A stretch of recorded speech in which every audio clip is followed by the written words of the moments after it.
Hello everyone, কেমন আছেন সবাই? আশা করি সবাই ভালো আছেন, আমিও ভালো আছি। আজকে আমার নতুন একটা রান্নার ভিডিওতে আপনাদেরকে স্বাগতম।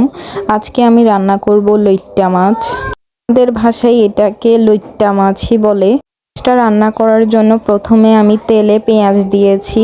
পেঁয়াজ দিয়ে আলুগুলোকে আলু ভাজির মতো চিকন চিকন করে কেটে নিয়েছি। যেহেতু আমরা লইট্টা মাছে আলু খাই, সেই জন্য আমরা আলু দিয়েছি।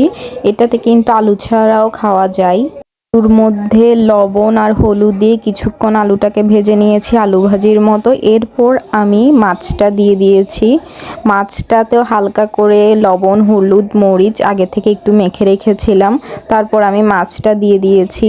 তারপর টমেটো আর ধনিয়া পাতা দিয়ে, মাছ থেকে এমনিতেই হচ্ছে যে পানি বের হয়, পানি দিতে হয় না। যেহেতু আমি একটু আলু দিয়েছি, সেই জন্য আমি হালকা করে একটু পানি দিয়েছি। আমার মাছ রান্না ফাইনালি ডান। আর ভিডিওগুলো ভালো লাগলে আমার পেজটাকে ফলো করবেন, ইউটিউব চ্যানেলটাকে সাবস্ক্রাইব করবেন। Thanks for watching this video.